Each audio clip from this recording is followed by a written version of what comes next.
வணக்கம். ஒரு செய்தி பல கோணங்கள் நிகழ்ச்சிக்கு உங்களை வரவேற்கிறோம். இந்த நிகழ்ச்சியுடன் பேசுவதற்காக பூல நண்பர்கள் அமைப்பை சார்ந்த வழக்கறிஞர் திரு வெற்றிச்செல்வன் இணைந்திருக்கிறார். சார் வணக்கம். வணக்கம். டெல்லியில் கிளவுட் சீடிங் மேக விதைப்பு அப்படிங்கிறத கடந்த ஒரு 3-4 நாட்களாக தொடர்ச்சியாக பேசுபொருளாக மாறி இருக்கு. குறிப்பிட்டு அதிகப்படியான காற்று மாசுபாடு இருக்கக்கூடிய காலகட்டங்கள் அது பண்ணுறாங்கிறத நம்ம புரிஞ்சுக்கிறோம். ஃபஸ்ட்டு இந்த மேக விதைப்பு அப்படிங்கிறது என்ன சார்? எப்போ தொடங்குது இந்த விஷயங்கள்? க்ளவுட் சீடிங் அப்படின்னு சொல்லக்கூடியது 60ஸ்லேயே கண்டுபிடிக்கப்பட்ட ஒரு விஷயம். அதாவது என்னென்னா, நம்மளால் இந்த வெதர் கண்டிஷன்ஸில் இன்டர்ஃபியர் பண்ண முடியுமா? சயின்ஸை அதில் இன்டர்ஃபியர் பண்ணி நமக்கேற்ற மாதிரி ஒரு பருவநிலை சூழலை உருவாக்க முடியுமா என்பதற்கான ஆய்வுகள் 50களே தொடங்கிருச்சு. ஸோ அந்த இதில் ஃபஸ்ட்டு இது இராணுவ தேவைக்காக தான் பயன்படுது. வியட்நாம் போரில் பார்த்திங்கன்னா, அப்போ அந்த கொரில்லா வார்ஃபேர் அதை எதிர்கொள்வதற்காக அமெரிக்க இராணுவம் இந்த மாதிரி செயற்கையாக மழை பொழிப்பதை செய்ய ஆரம்பித்தாங்க. ஸோ வறட்சியான இடங்களில் மழைப்பொழிவு அப்படிங்கிறதுக்கான ரீசன் இப்போ நமக்கு சொல்லப்பட்டாலும் ஒரு இராணுவ தேவைக்கான ஒரு இன்டர்ஃபரன்ஸாக தான் இது ஃபஸ்ட் ஆரம்பிச்சது.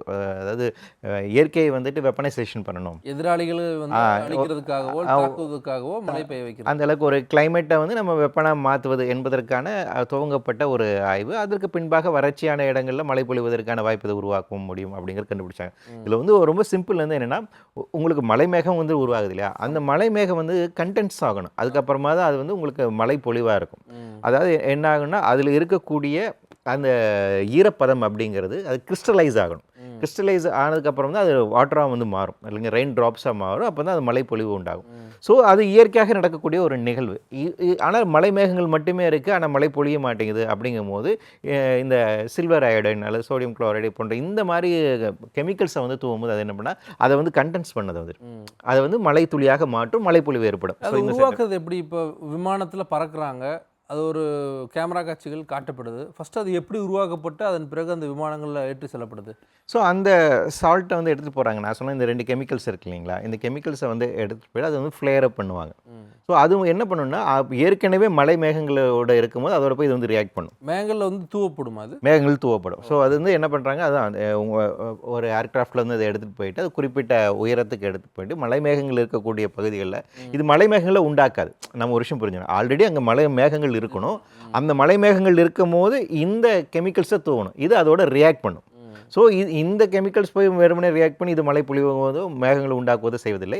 ஏற்கனவே மலை மேகங்கள் இருக்கும்போது நான் முன்னாடி குறிப்பிட்டது மாதிரி அதனோட ஈரப்பதத்தை அதிகரித்து அது கிறிஸ்டலைஸ் ஆகக்கூடிய வேலையை செய்கின்றது. ஸோ அதை செய்வதற்கான வேலையில் தான் நம்ம ஏர்க்ராஃப்ட் போய் மேலே போய் தூவ வேண்டிய ஒரு தேவை அப்படிங்கிறது இருக்குது. இது எந்த காலகட்டத்தில் பண்ணணும்? இப்போ டெல்லியே எடுத்துக்கிட்டாலும் இது சரியான நேரம் கிடையாது அப்படிங்கிற வாதமும் வைக்கிறாங்க.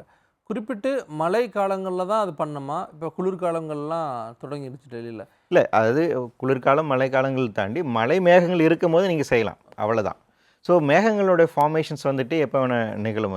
அது நமக்கு மான்சூன் பீரியடில் இந்தியா போன்ற ட்ராபிக்கல் ரேஞ்சில் ரொம்ப அதிகமான அந்த ஃபார்மேஷன்ஸ் அப்படிங்கிறது இருக்குது. இப்போ துபாயில் பண்ணுறாங்க. அங்கே பெரிய அளவுக்கு மான்சூன் அப்படிங்கிறதுலாம் கிடையாது. ஆனால் அங்கே மலை மேகங்கள் இருக்கக்கூடிய ஒரு காலகட்டத்தில் அவங்க செய்கிறாங்க. அங்கே அதுக்கு சக்ஸஸ்ஃபுல்லாக அவங்க பண்ண முடியும். ஏன்னா அதிகமான மழைப்பொழிவு இல்லாத ஒரு இடம் இல்லைங்களா.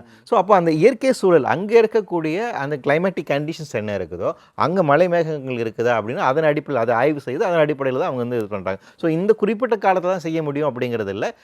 அதுக்கு ஏதுவான ஒரு சூழல் இருக்கும்போது எந்த காலகட்டத்திலும் செய்ய முடியும். இதுக்கு காற்று மாசுபாட்டை குறைக்கிறதுக்கு க்ளவுட் சீடிங் அப்படிங்கிறாங்க. இப்போ அது இந்த விஷயங்கள் சரியானது தானே? ஒரு விஷயத்தை, அதாவது ஒரு பொல்யூஷனை தடுக்கிறதுக்கு இதை நாங்கள் பண்ணுறோம் அப்படின்ட்டு. இல்லை, இது ரொம்ப தவறான ஒரு இதுதான். இது டெக்னோக்ராட்டிக் ஒரு அப்ரோச். இதன் மூலமாக தீர்வு கண்டுபிடிச்சு சொல்ல முடியாங்க. அதனால் நிச்சயமாக தீர்வு காண முடியாது. அதான் விஞ்ஞானிகள் சொல்கிறாங்க. இப்போ இந்த டெஸ்ட் கம்ப்ளீட் ஃபெயிலியர் ஆகிருக்கு. ஈவன் தோ ஐஎம்டிஏ வார்னிங் கொடுத்துருக்காங்க. அதாவது அவங்க சஜஸ்ட் பண்ணியிருக்காங்க. வார்னிங் இந்த சென்ஸ் நான் என்ன சொல்கிறேன் அப்படின்னு பார்த்தீங்கன்னா, மலை மேகங்கள் போதுமானவை இல்லை அப்படின்னு தான் ரிப்போர்ட் கொடுத்துருக்காங்க. அதை மீறி தான் ஐஐடி இந்த அது கணக்கிடப்படுதா, இவ்வளோ தேவைப்படுது அப்படிங்கிறது? ஆமாம், நிச்சயமாக தேவைப்படுது. அந்த அடிப்படையில் தான் செய்திருக்க வேண்டும். அதை அவங்க செய்யலை. ஆனால் அவர் ஐஐடியோனுடைய டைரக்டர் என்ன சொல்லியிருக்காரு அப்படின்னா, நாங்கள் சில டெஸ்ட் செய்ய வேண்டியதாக இருந்துச்சு, அதுக்காக தான் செஞ்சோம் அப்படின்னு சொல்கிறாங்களே ஒழிய. ஸோ 2 வாட்டி போய் தூவப்பட்டிருக்கோம், 2 முறை செய்தும் மழைப்பொழிவு ஏற்படவில்லை. ஸோ இது ஃபெயிலியர் தான். அடுத்தது நாங்கள் திருப்பி செய்வோம்னு சொல்லியிருக்காங்க. 4 கட்டங்களாக பிரிச்சிருக்கோங்கிறாங்க. ஆமாம், நான் பண்ணியிருக்காங்க. ஆனால் அடிப்படையில் புரிய வேண்டியதுன்னா, நீங்கள் ஏர் பொல்யூஷனை இந்த மாதிரி மலை மேகங்களை உண்டாக்கி மழைப்பொழிவை வைத்து அதன் மூலமாக இதை தீர்த்து விட முடியாது. பிரச்சனை அதுதான் வந்து அதுதான். இவங்களுக்கு இப்போ என்னன்னா டெல்லியில் வந்து அந்த அளவுக்கு பயங்கரமான ஏர் பொல்யூஷன் இருக்கு. என்ன பண்ணணும்னு தெரியல. வண்டியில் கொண்டு போயிட்டு தண்ணி தெளிச்சு பார்க்குறாங்க. சரி ரைட்டு இப்படி ஆர்டிஃபிஷியலாக ரெயின்ஃபால் கொண்டு வரலாமா அப்படிங்கிற அதுக்கு யோசிக்கிறாங்க. ஸோ இந்த மாதிரி டெக்னோகிரண்ட் அப்ரோச் தீர்வு தந்திருக்கான்னு பார்த்தீங்கன்னா நிச்சயமாக அது வந்து தீர்வு தரல.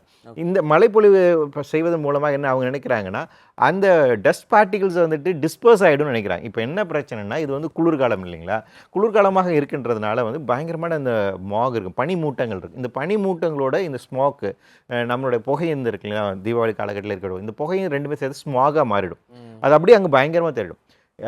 டாக்டர்ஸ் என்ன அட்வைஸ் பண்ணுறாங்கன்னா டெல்லியை பொறுத்த வரைக்கும் ஒரு வாரம் நீங்கள் இங்கே இருக்காதீங்க, வெளியே போயிடுங்கன்னு சொல்கிறாங்க. வாய்ப்பு இருக்கிற வெளியே போங்க பல்மனாலஜிஸ்ட் அப்படின்னு அவங்க சொல்கிறாங்க. ஏன்னா நுரையீரல் சார்ந்து இருக்கக்கூடிய நோய்கள் அங்கே பயங்கரமாக இருக்குது. காற்று மாசின் காரணமாக மட்டும் இந்தியாவில் கடந்த வருடம் 17 லட்சம் பேர் இறந்து போயிருக்காங்க. லான்சன் மேகசினோடைய இருக்கும். ஸோ டெல்லி வந்து பயங்கர மோசமாக இருக்குது. அப்போ ஒரு அரசுக்கு ஒரு நிர்பந்தம் இருக்கு இல்லையா, ஏதாச்சும் ஒரு வகையில் வந்து இதுக்கு வந்து ஒரு தீர்வு காண வேண்டும், அப்படி உடனடி தீர்வு வேணும்னா. ஸோ அந்த வகையில் தான் என்ன சொல்கிறாங்க, இந்த மாதிரி டெக்னோகிரண்ட் அப்ரோச்சுக்கு வந்து போகிறாங்க. இது வந்து ஜியோ இன்ஜினியரிங் அப்படின்னு வந்து சொல்லுவாங்க. நீங்கள் இந்த மாதிரி வெதரை இன்ட்ரெஸ்ட் பண்ணக்கூடிய சயின்ஸை வந்து நம்ம ஜியோ இன்ஜினியரிங் அப்படின்னு சொல்லுவாங்க. ஸோ அதில் ஒன்றாக இருக்கக்கூடிய இந்த க்ளவுட் சீடிங் மூலமாக இதுக்கான ஒரு தீர்வை முன்வைத்து விட முடியும், இது தீர்வை செய்துவிட முடியும் அப்படிங்கிற ஒரு ப்ரொஜெக்ஷன் வந்து முன்வைக்கிறாங்க. அரசுக்காக அரசு வந்து அது முன்வைக்குது.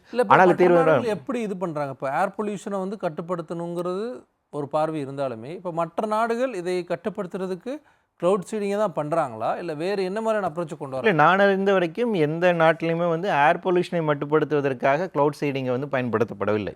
வளர்ந்த நாடுகளில் நிச்சயமாக அப்படியான ஒரு இது எதுவுமே கிடையாது. ஏர் பொல்யூஷன் அப்படிங்கிறது நீங்கள் டிஃப்ரெண்ட்டாக டீல் பண்ண வேண்டியது. நீங்கள் அந்த பொல்யூஷன் உண்டாகாமல் தடுக்க வேண்டியது. அப்படி உண்டாகக்கூடிய பொல்யூஷன்ஸை எப்படி நீங்கள் கட்டுப்படுத்த போகிறீங்கன்னு. ஏர் பொல்யூஷனை பொறுத்த வரைக்கும் மிகப்பெரிய சவால் என்ன அப்படின்னா, அந்த ஏர் பொல்யூட்டன்ட் உண்டாயிருச்சுன்னா அதை கட்டுப்படுத்துவதற்கான எந்த விதமான வாய்ப்பு இல்லை. அது என்ன ஏர் ஸ்ப்ரெட் ஆகிடும் இல்லையா, நீங்கள் காற்றுக்கு எப்படி வேலி போடுவீங்க?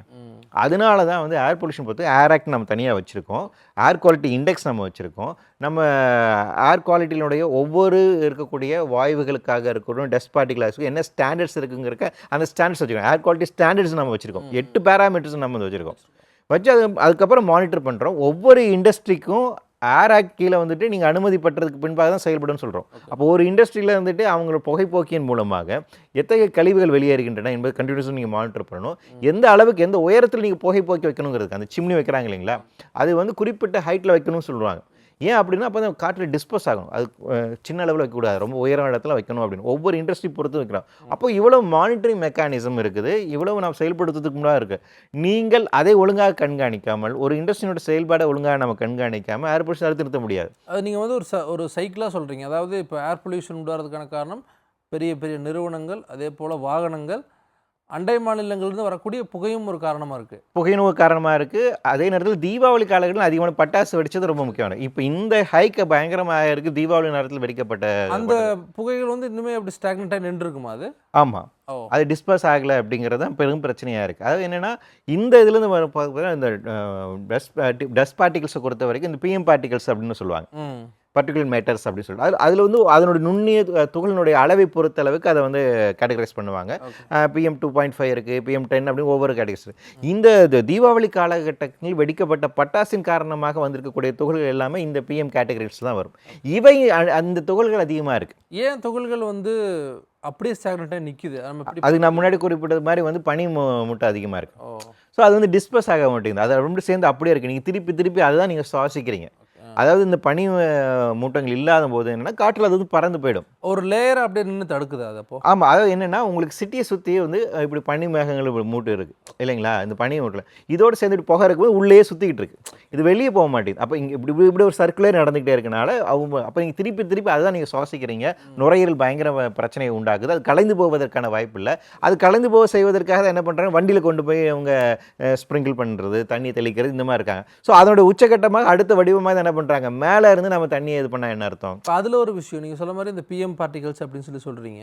மழை க்ளவுட் சீடிங்க்கு வந்து ஒரு குறிப்பிட்ட சொல்யூஷனையும் குறிப்பிட்ட கெமிக்கல்ஸை பயன்படுத்துகிறோம்.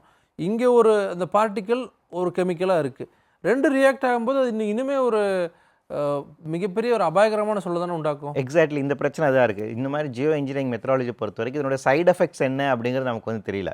அதுக்கான போதுமான ஆய்வு. அதனால தான் உலக அளவில் விஞ்ஞானிகள் வந்து என்ன சொல்கிறாங்கன்னா, இந்த மாதிரி ஜியோ இன்ஜினியரிங் மெத்தடாலஜிஸை வந்து நம்ம வந்து அதிகமாக ப்ரொமோட் பண்ணக்கூடாது. அதுக்கு பயங்கர ஆய்வுகள் செய்யப்பட்டதுக்கு பின்பாக தான் அனுமதிக்க வேண்டும்.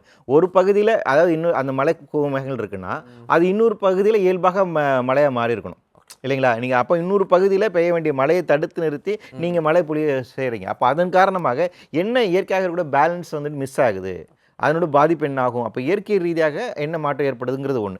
ரெண்டாவது, நீங்கள் குறிப்பிட்ட மாதிரி இந்த மாதிரி கெமிக்கல்ஸ் வந்து சில இடத்துல பாதிப்பை உண்டாக்கும். அதாவது என்ன, இந்த சில்வர் அயோடைனோ சோடியம் குளோரைடை வந்து பெரிய அளவுக்கு நேரடியாக மனிதர்களுக்கு அதிகமாக பாதிப்பு ஏற்படுத்தாது அப்படிங்கிற ஒருத்தர் சொன்னாலும் இதற்கான பாதிப்பு உண்டாகக்கூடும் என்பதற்கான ஆய்வுகளும் இருக்குது. ரெண்டுமே இருக்குது. ஸோ இதனை பாதிப்பு ஏற்படுவதற்கான வாய்ப்புகள் இருக்கக்கூடிய ஆய்வுகளுமே முன்வைக்கிறாங்க. நீங்கள் குறிப்பிட்டது போல் அடுத்தடுத்து வேறு விதமான கெமிக்கல்ஸ் என்ன இறக்குன்னு தெரியாது. என்னென்னா, காற்று மண்டலத்தில் ஒரு பகுதியில் என்ன கெமிக்கல்ஸ் இருக்குன்னு நமக்கு தெரியாது. எந்த அளவுக்கு அங்கே வந்து சல்ஃபர் இருக்கு, சல்ஃபர் டை ஆக்சைடு இருக்கு, நைட்ரஸ் ஆக்சைடு அப்படிங்கிறது என்னது இருக்கு, வேற என்ன வரக்கூடிய பிஎம் பார்ட்டிகல்ஸ் இந்த மாதிரி துகள்கள்லாம் இருக்கு. இவை ஒன்றோட ஒன்று எப்படி ரியாக்ட் பண்ணும், என்ன முதல்ல அங்கே என்ன விதமான சூழல் இருக்கு என்பதற்கான முன்கூட்டி ஆய்வு செய்யலை. வானிலை ஆய்வு மட்டும் தான் அவங்க மேற்கொள்றாங்க. மலை மேகங்கள் அங்கே இருக்குதாங்கிற ஆய்வு தான் மேற்கொள்கிறாங்களே ஒழிய காற்றில் இருக்கக்கூடிய என்ன விதமான கெமிக்கல்ஸ் அங்கே அதிகமாக இருக்குது, ஸோ அது இதோட எப்படி ரியாக்ட் என்பதற்கான ஆய்வுகள் இல்லை. அப்போ அதுப்போ நீங்கள் சொல்கிறது மாதிரி வந்து அதன் காரணமாக புதிய விதமான பாதிப்புகள் உண்டாகலாம். ஸோ இந்த டேஞ்சர் உண்மையிலே இருக்குது. ஸோ இந்த இதெல்லாம் கணக்கில் எடுத்துக்கொள்ளப்படாமல் தான் இதெல்லாம் செய்கிறாங்க.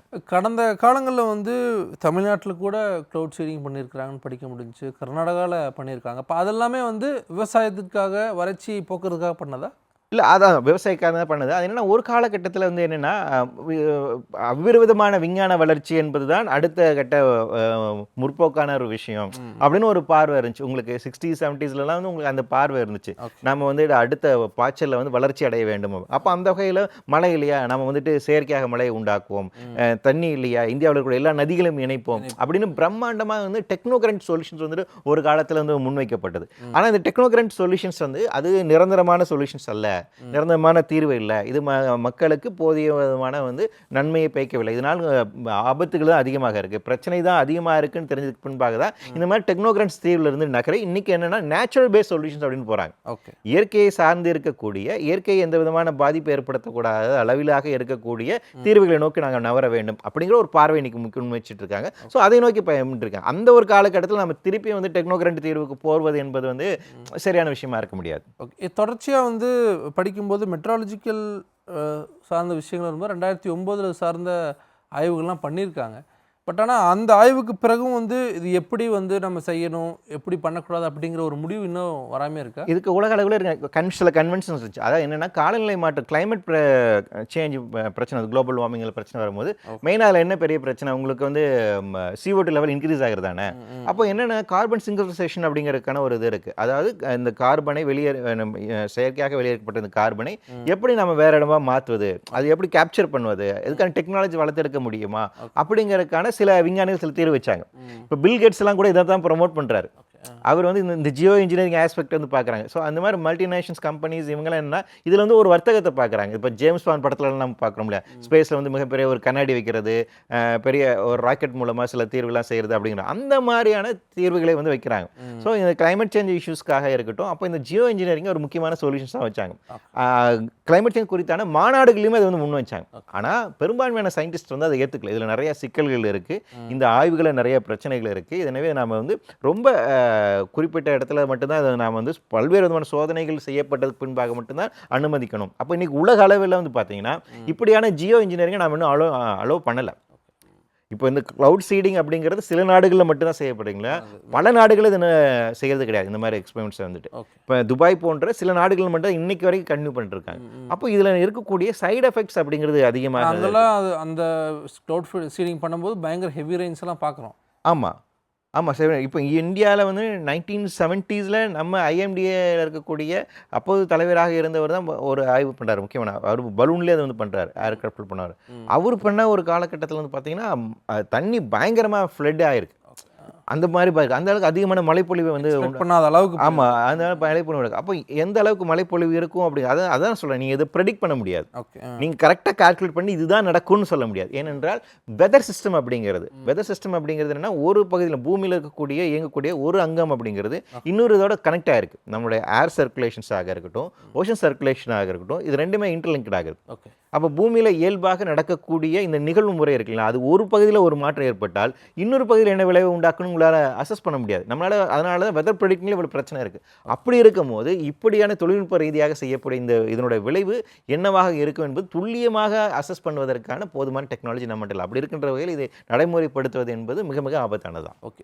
பல தரப்பட்ட விஷயங்களை விவரிச்சிருக்கீங்க. அரசியலை தாண்டி க்ளவுட் சீடிங் எந்த அளவுக்கு ஒரு விஷயமா இருக்குது, அது எந்த அளவுக்கு பார்க்கணும் அப்படிங்கிறதையும் குறிப்பிட்டிருக்கீங்க. அரங்கத்துக்கு வந்து பல விஷயங்கள் பண்ணமைக்கு ரொம்ப நன்றி சார். நன்றி நேயர்களே, மீண்டும் ஒரு நிகழ்ச்சியில் சந்திக்கலாம். நன்றி, வணக்கம்.